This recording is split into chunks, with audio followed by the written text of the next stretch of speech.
Hello, everyone. I'm Stephanie with Veganmainstream, and I'm really excited today to be going live. Today, we're going live across multiple platforms. So I'm excited and really hoping that we are ready to um, to just keep things going, getting people excited, and also oh, wait a minute. I'm having a little bit of a small technical issue. There we go. We're good again. All right. So sorry about that. We are live, and I'm really excited about spending some time with you today. One of the things that I love to be able to do when we're doing these broadcasts, when we are reaching out, when we are all kind of going through some difficult time, is give you some recommendations, things that you can do, give you some ideas, inspire you, keep many of you maybe going that can feel like you're in this kind of difficult zone, especially as many of us are adapting to these new times, as many of us are trying to really figure out where and how our business should respond, act, support, and really just coexist while we are all in this kind of pandemic crisis, economic challenges that are happening. So what I hope to do in these broadcasts and in today's session is give you some inspiration. One thing that I feel that's really important that many of us are doing as we're running our businesses is making sure that we're testing. And I want to say that I know it's difficult right now. I know it's challenging. I know it can feel like just so much pressure is on your shoulders, but I don't want you to give up. I don't want you to really kind of get consumed by that. Instead, what I want you to do is try. I want you to test. I want you to believe in the concept or the idea that for you to grow your business in this environment, it's going to take you doing things differently. And that means you can't sit on the sidelines. It means you can't wait until things get better. Because the reality is, we're really in this slow moving situation where we're not sure what get better is going to look like. We don't know when get better is coming or when normal is coming. So therefore, I want you to be comfortable with the idea that you're going to try some new things. We're going to be testing some things. We're going to be doing things that we're not sure if it's necessarily the big win. What I don't want you to do is think that you really have to hope for this one big idea that's just going to transform your business and make all your worries go away. And the reality is, yes, you may stumble upon something amazing. That's what's awesome about these times when we're trying to test, when we're trying to reach out and try to offer things differently. Many of you are starting to go digital or go virtual, and you've never done it before. And yes, you may discover that you like going digital, like going virtual. You may discover that this is a whole new way for you to reach out, connect with, and drive sales and sustainability in your business. But what I don't want you to do this time when we're in this uncertainty is think that it's going to be just one thing. I want you to be comfortable with the idea that you're going to try a little bit of this, try a little bit of that. And what I want to do in today's live session is give you ideas on how you try, how you test. How do you start to find what can work for you, for your business, and your clients? Now, when we're talking about getting things off the ground, when we're talking about getting a new idea or a product or a service or getting things going in this difficult time, what I like to do is always talk about what's a quick hit. What's a way that you can drive success in your business quickly when you're trying to expand, when you're trying to maintain your business, when you're starting to shift? And what I find is a lot of people go to new product or new service first. I mean, I really think is the best place to start when you're trying to manage these times, when you're trying to drive revenue while there's all this uncertainty, is to make sure that you're looking at your customers, looking at people who were either your existing customers or the customers you have right now.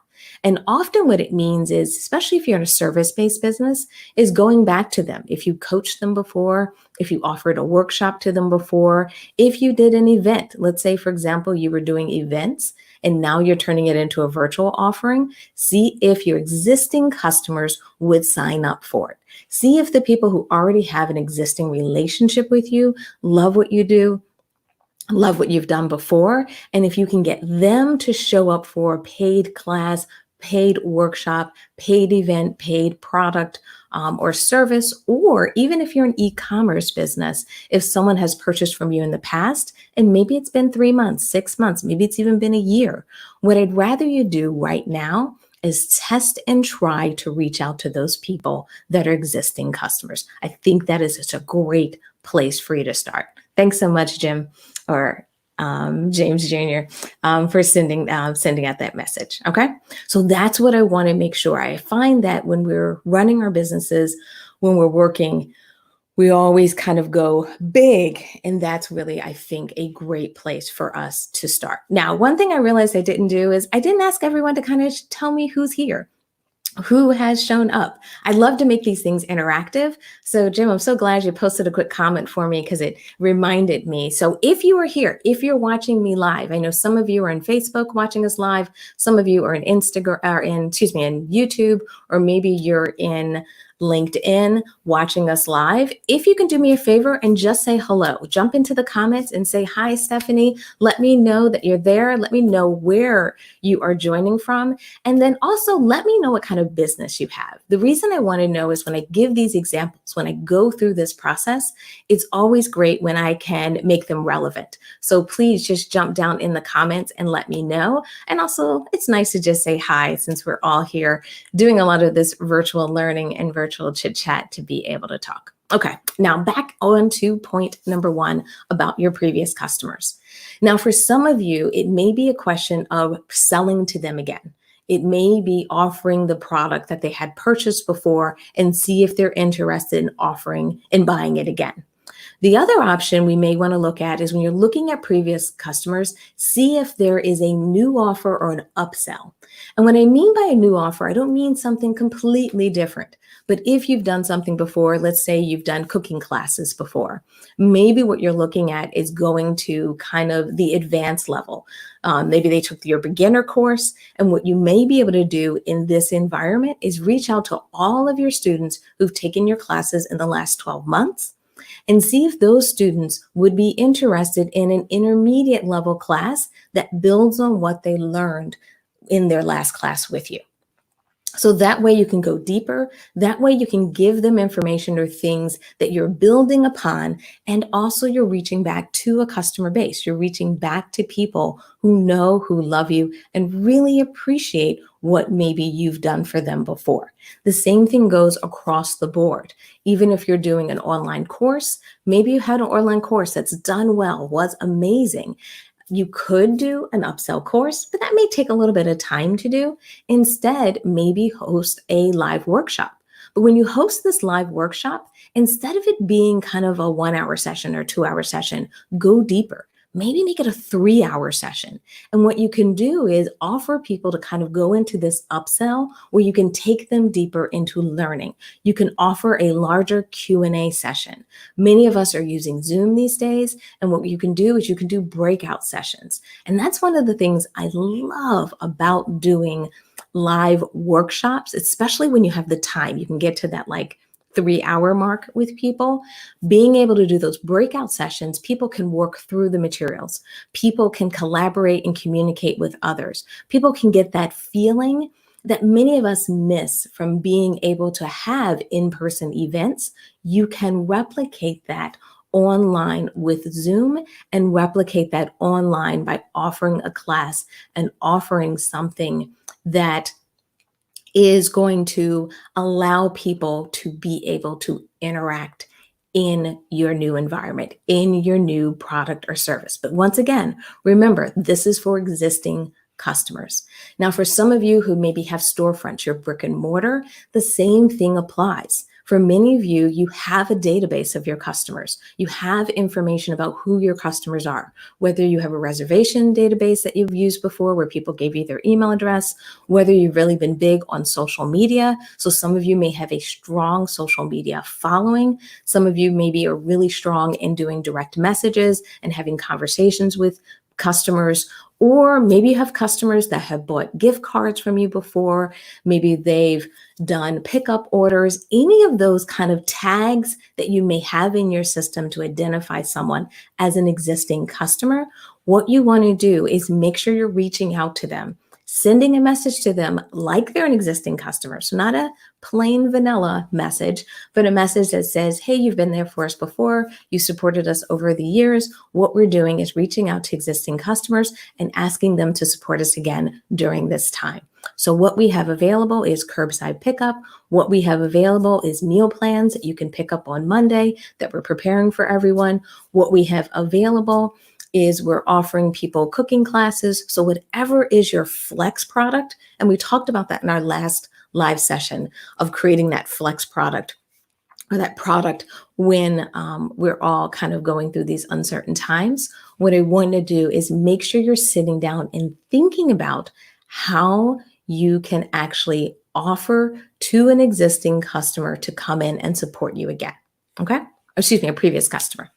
Now, the next side of that is existing customers. For many of us, you may not have as many customers as you had before. Maybe things are not as active as they were before.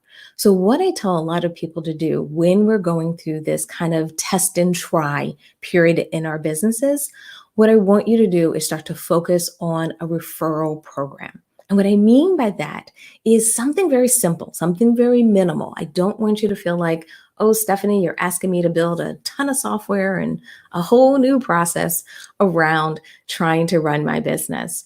That's not what I mean. What I mean is if you have people who are faithfully purchasing from you, if you successfully pivoted, maybe before your products were sold through distribution and they were sold through supermarkets or local stores, and you transitioned over to an online store, if you're starting to see that pick up, if you're starting to see people buy, what I want to make sure that you put in place as soon as possible is some type of referral program. And what I mean by that is asking your customers to spread the word about what you're doing and why they like your product. Because for many of us, it's hard to get a full marketing engine up and running quickly, especially if you're launching an e-commerce site that you've never launched before, especially if you're going virtual and going live before. You're working through the tech, you're working through the tools, you're working through maybe some of your anxiety, some of the worry, this new format. And what happens is I don't want you to be so busy with all the work you have to do to run your business and execute your business that we're not able to do the marketing. Or what happens is the marketing kind of falls to the side because you're so busy. And one way that I find, instead of thinking that you're going to have to do Facebook Lives and YouTube Lives and send out emails and do this and do that and do that, what I want you to do is build that word of mouth base, especially now because many of us are home. Many of us are still in these kind of stay-at-home orders. Now, I know some of this is going to change in some of our states in the next few weeks. But even with that changing, not everyone is going back. Not everyone is making that transition. There are a lot of businesses, a lot of organizations that are going to allow their employees to work remotely for the next few months. So with that in place, what I want you to do is start to kind of leverage this opportunity to get people who are home, people who are in front of their computer, and encourage them to share your product or service. Encourage them to talk about your product and service, to get them to help you build your business. Now, I know that sounds like pie in the sky. Sometimes it sounds like, oh yeah, it'd be great if I can get word of mouth and everyone will just be talking about me. And yes, it'd be great to get to that point, but to really build your business, to really build your brand, to really kind of leap forward, we have to facilitate that process. And one of the best ways I find to facilitate that process is by asking your existing customers if they can share a coupon code, asking them if they can send an email to 5 people and let them know about your product or service, asking them to actually share a link That could be a link that will get them referral credits, depending on the online platform or tool that you use, but asking them to act on your behalf. And like I said, because people are home, people are a little bit more connected to their computers these days. People may be more willing or may have that time to be able to pass that message on. So, what I want you to do is think about while you're trying, while you're testing, test a referral program. If you have an online site, or let's say you're using WooCommerce or Shopify, many of those tools will have built-in referral programs. So reach out to them and ask them how to add it. If you're using something like Stripe, if you're using something like PayPal, many of those, depending on the tool that you're using to process it, will either have a comment box where someone can type in the referral recommendation or a coupon code that your customers can use to fill it in. And that's what I want you to do. I want you to start to kind of take a minimalist approach to the referral program, but start to get out a process that helps facilitate referrals. And I really feel like that's going to be a huge, quick hit win for your business so you can drive sales right away, so that you can actually get people excited and engaged about your products, and also help people know that you've made some of these changes in your businesses. Help people understand that now you do have curbside pickup. Help people know that, hey, now I do have an online store. Help people know that, yes, I'm doing online classes. Often by getting that existing customer to share, you'll start to get people to be able to support you and drive some of that growth. Okay? All right. Thanks, Jim, for posting your comments. It's always great to see who's joining. What I'd love to hear, hey, how you doing? Hey, Shanice, it's so great to see you there. Thanks for joining for Food for Life. All right. What do you guys think so far? Sound good? Does that sound like something you can do? Does it sound like referral business would be something you can do? Had you thought about before reaching out to previous customers? And especially, like I said, over 6 months, over a year. I think sometimes we forget to go back to our previous customers. And I think this is such a good time to do that, to drive a quick hit and to test and try. And like I said, I want you to keep it light. I don't want you to build a whole campaign, 20 emails or anything. I want you to keep it simple, test a product, an idea, an upsell, something that only takes you a few hours to put together, and see if we can get it to work. Okay? Now, for some of you, you may say, okay, I get it, Stephanie, quick hit. I can go back to customers, but what else can I do? I feel like I have to completely shift. I feel like I don't know what to do. I feel like I don't know where to move or what to do next. And if you're feeling that way, if you're feeling kind of stuck, my number 2 recommendation for many of you out there when you're testing and trying to move your business forward in these uncertain times is to spend some time confirming your customers' needs. And what I mean by that is we forget at times that our customers often will hold the key to our next great product or solution.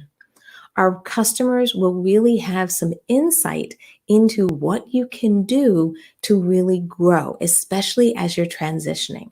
So instead of kind of sitting in your own office, instead of sitting by yourself, instead of kind of thinking that you have to come up with all the ideas, reach out to your customers. Send them a note. And one of the things I love to do is hosting a virtual focus group.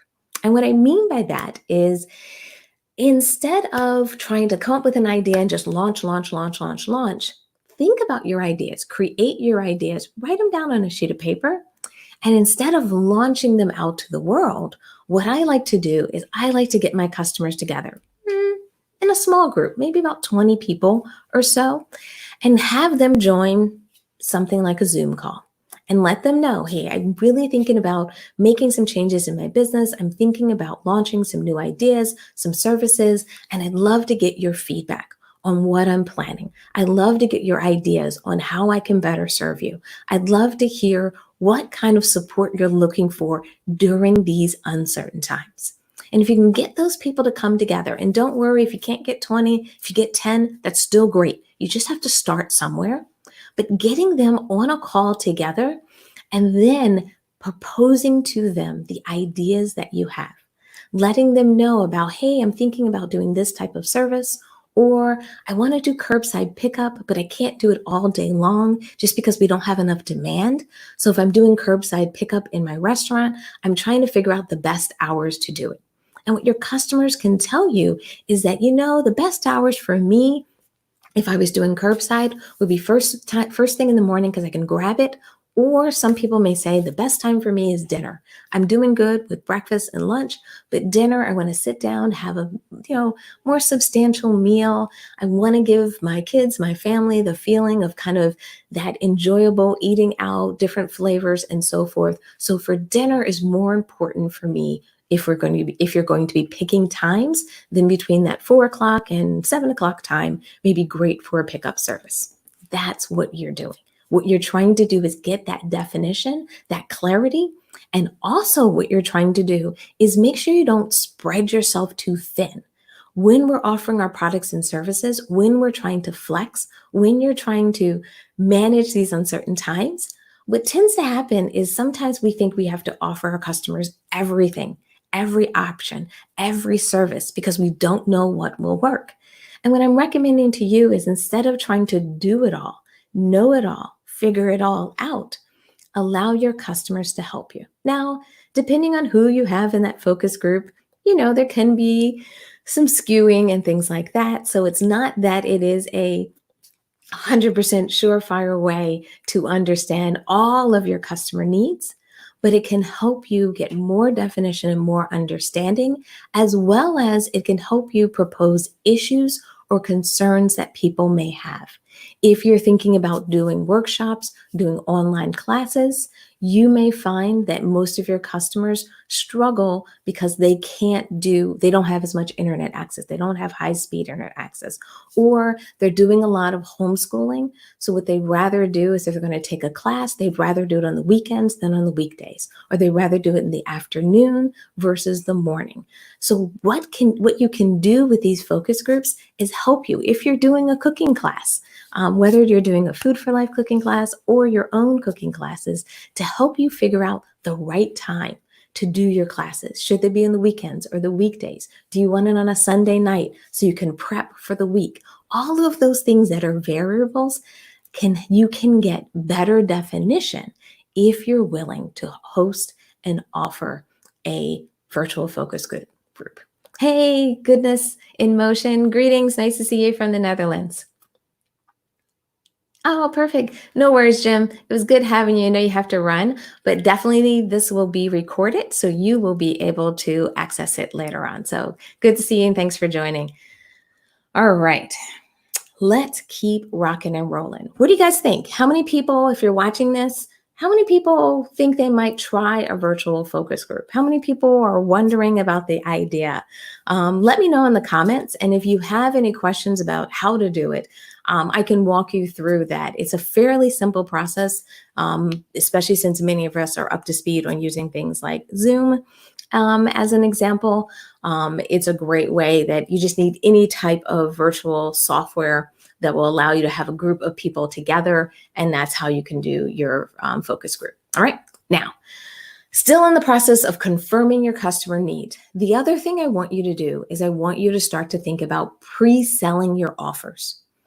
What happens for many of us is we think that an online course is a great idea, and instead of testing it, instead of trying it, what we do instead is we build the whole course.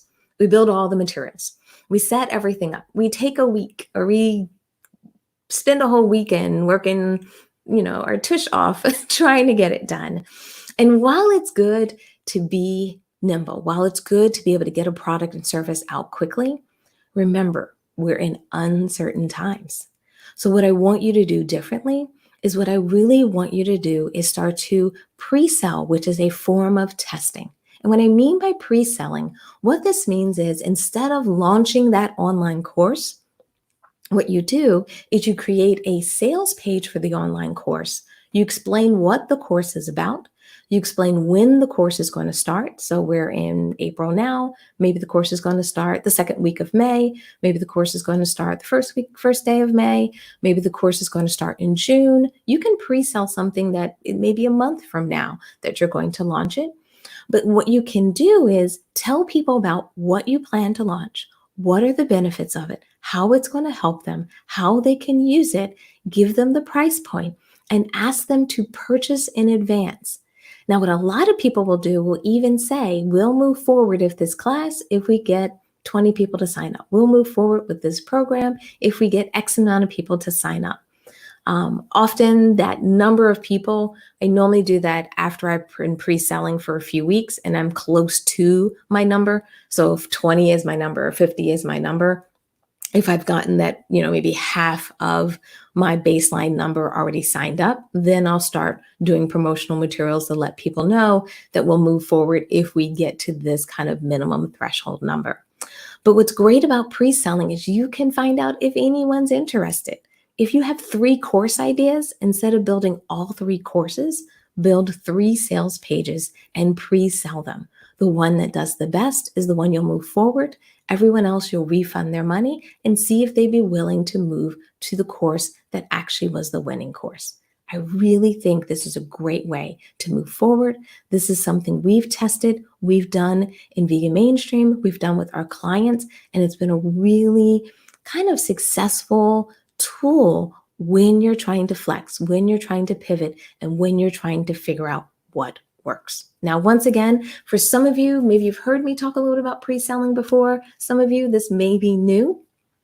And if it is new, just let me know if you have any questions about how to pre-sell and what do I mean? If you want to see an example of it, just let me know in the comments. We'll always be jumping into the comments and adding some recommendations or giving you guys some more information as well. Perfect. Hey, Michael, thanks for joining us. I see you joined us there in LinkedIn. All right, let's keep rocking and rolling. I don't want to keep you guys too long, but I always want to give you as many ideas and recommendations that we can do. Hold on, I'm just looking at a quick message we have here from Goodness in Motion. Let me just pop this up really quick. All right, it says, I'm setting up a program, education on veganism, touching several points from health to social, but limited on economics and technology. So Goodness in Motion, let me just make sure I understand your question. Are you asking, how do you manage the economics and the technology? Meaning, from your perspective, how do you get up to speed on what technology? How do you get up to speed on how do we keep the economics inexpensive? So you're not launching a course that costs you a ton to launch. Is that your question? If so, just let me know, because I love to be able to give you any guidance or give you any answers there. But I love that you're doing an educational program. What I really would recommend is the technique I was just talking about, where you're going to potentially pre-sell it. So you don't have to get into the technology yet. I know sometimes from the economics, it's tricky on how do we do pricing. But what I let people know when I'm doing pricing or thinking about doing pricing for an online course, what I like to do is start with what I consider my baseline number. How much money do I need to make this course viable for my time? If you're going to invest 10 hours in creating the content, you know your hourly rate. So if you know your hourly rate for the content, then you have a baseline number of how much you're going to invest. Then we have software costs. We have some marketing costs that we're going to layer on top. And then from there, once you've added up some of those estimate costs, then I start to divide that out by students. I start to say, well, if I'm going to have, let's say my first run, 20 students, 30 students, and I want to make sure I break even, I divide that budget by those students, and that helps me with my pricing.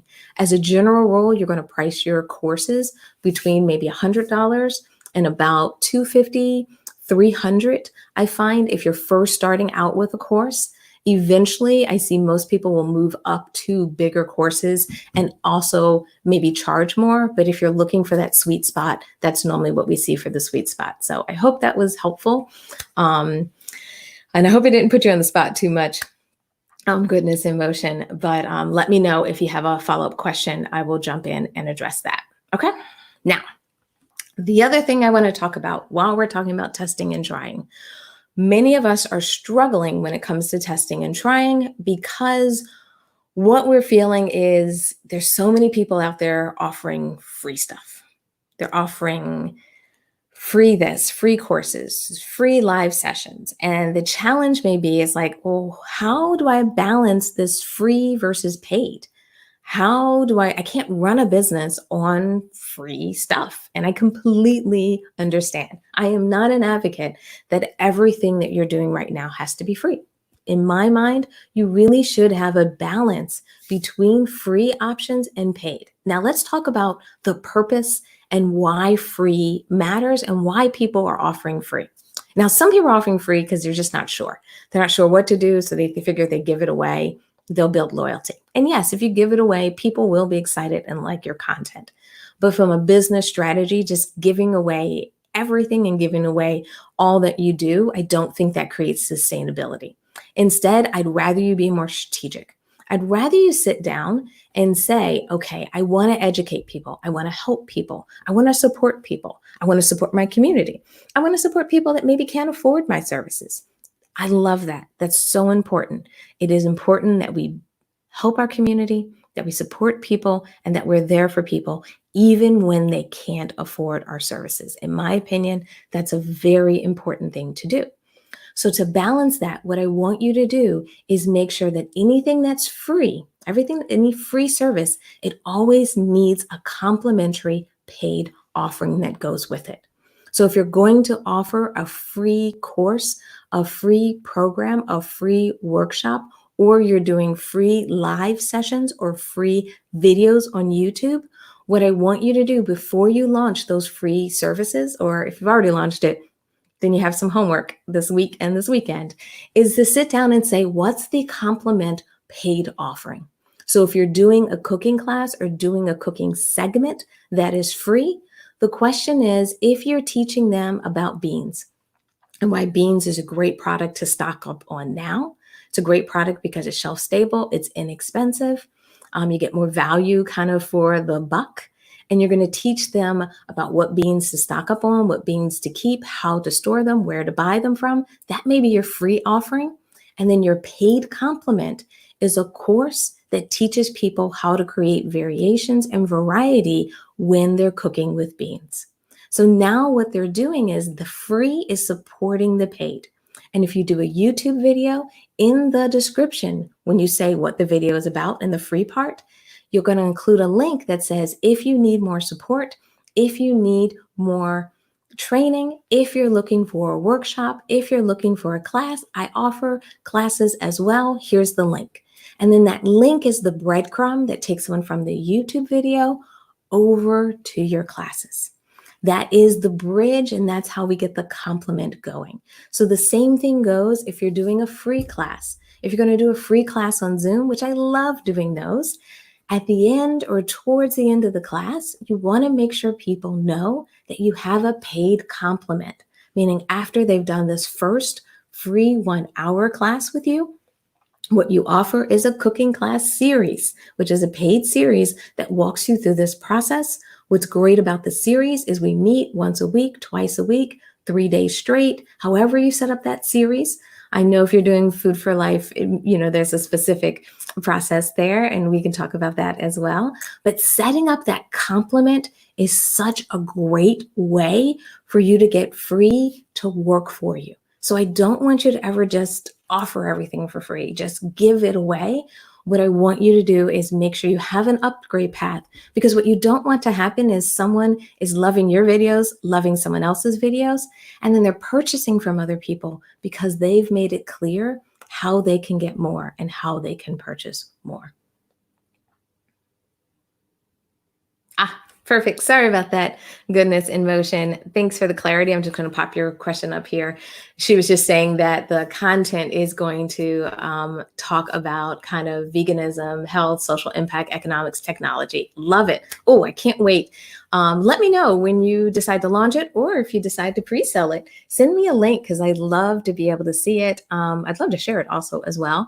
But it's always great to see many of us creating these courses and creating these products. So I'm really, really excited about that. And thanks so much for popping in and joining. And absolutely, anytime, if you're watching this live, if you have a question while I'm walking you through these ideas, while I'm walking you through these techniques, while I'm recommending these things, I love for this to be interactive.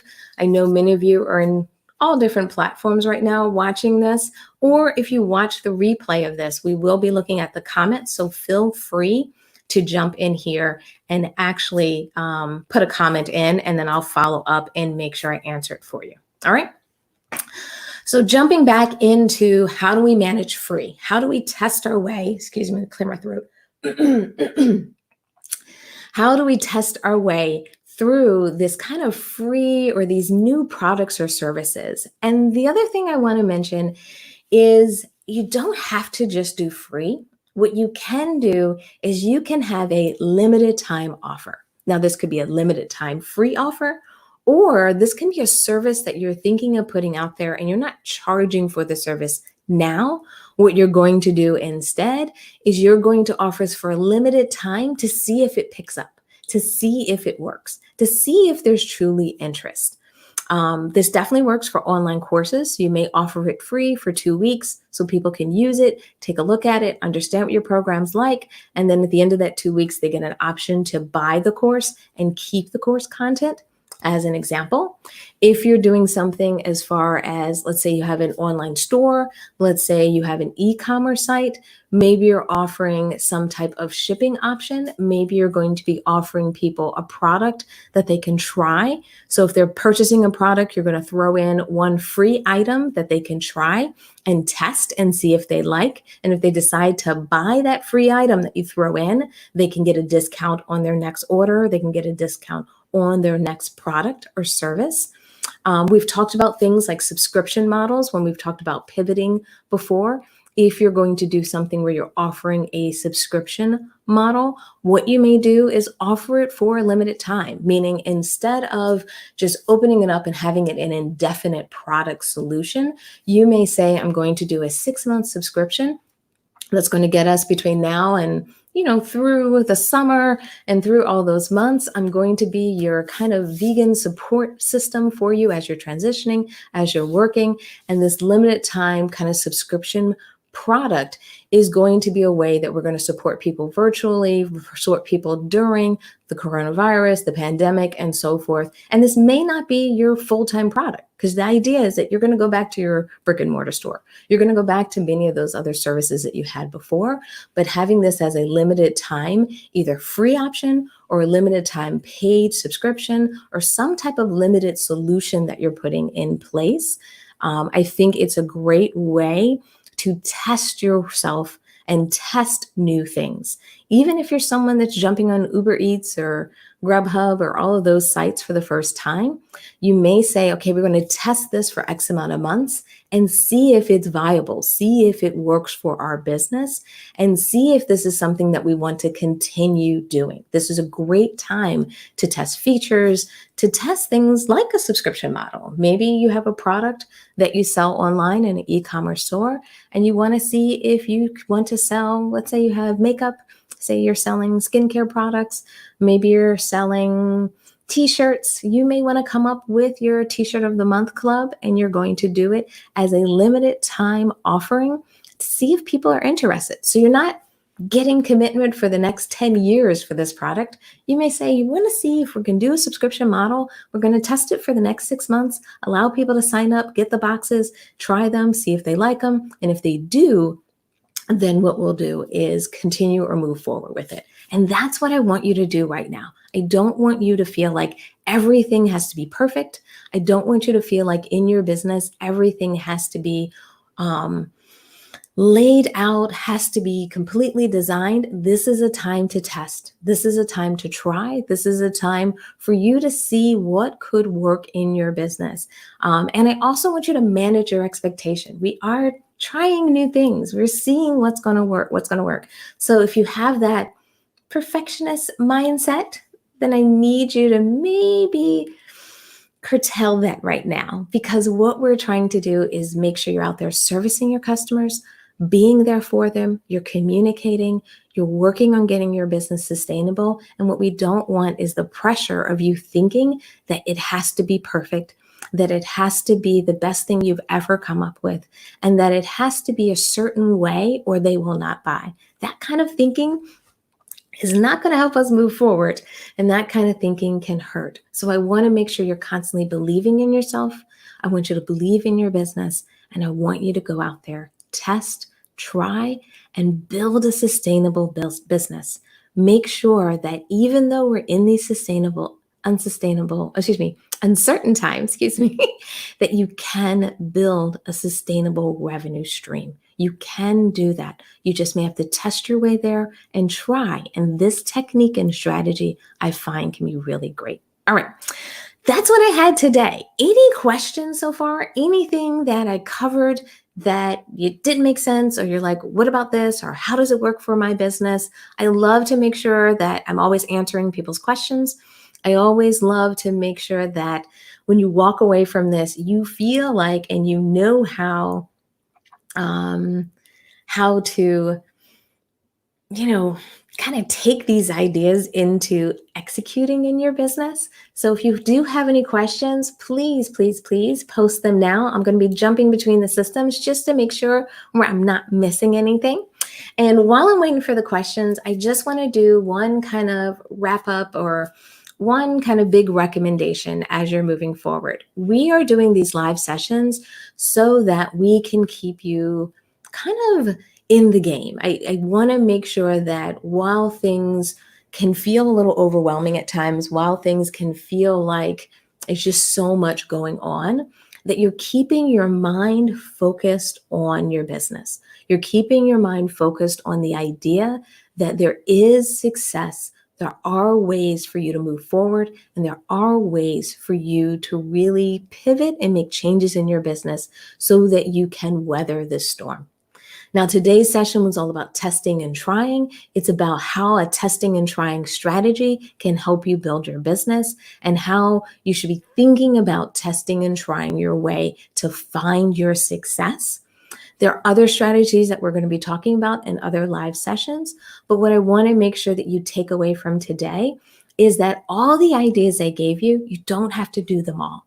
There's a lot of concepts here. What I want you to do is take one and look at how you can make it work in your business. So just as a recap, I want you to either sit down and say, can I go back to my previous customers and get them to purchase a product or upsell them? Can I go to my existing customers and actually get them to refer me to someone else? Can I host a focus group and get feedback from my customers on what they need and what they want to help me better define my service or offering? Can I pre-sell my offer instead of putting everything out there, getting everything done? Can I put that information out there? Can I create a free product that actually has a complimentary paid offering? Or do I need to go back to the content that I've already been posting and sharing and making sure there's a logical step?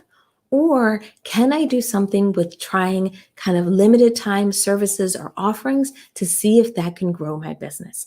If you can pick one of those items, and within the next 7 days, I highly recommend putting that into action. I really feel like this is going to be a great way for you to move forward in your business, a great way for you to get used to testing and trying, and a great way for you to weather the storm in your business. All right. So with that, we're going to wrap up today's session. I'm so glad that we had a chance to go live. I'm so glad that you guys asked questions. I hope you learned something. I hope you feel inspired. And I hope you'll join me next week at 1 o'clock. We'll be talking about kind of how to maintain focus, how to be productive when we're in this kind of environment. And I'll give you some tips and ideas then. So until next week, I look forward to seeing you. And if there are any questions, always post them in the comments and we will jump in there and hopefully give you some great ideas. All right. Take care, everybody. Thanks so much for joining. Bye.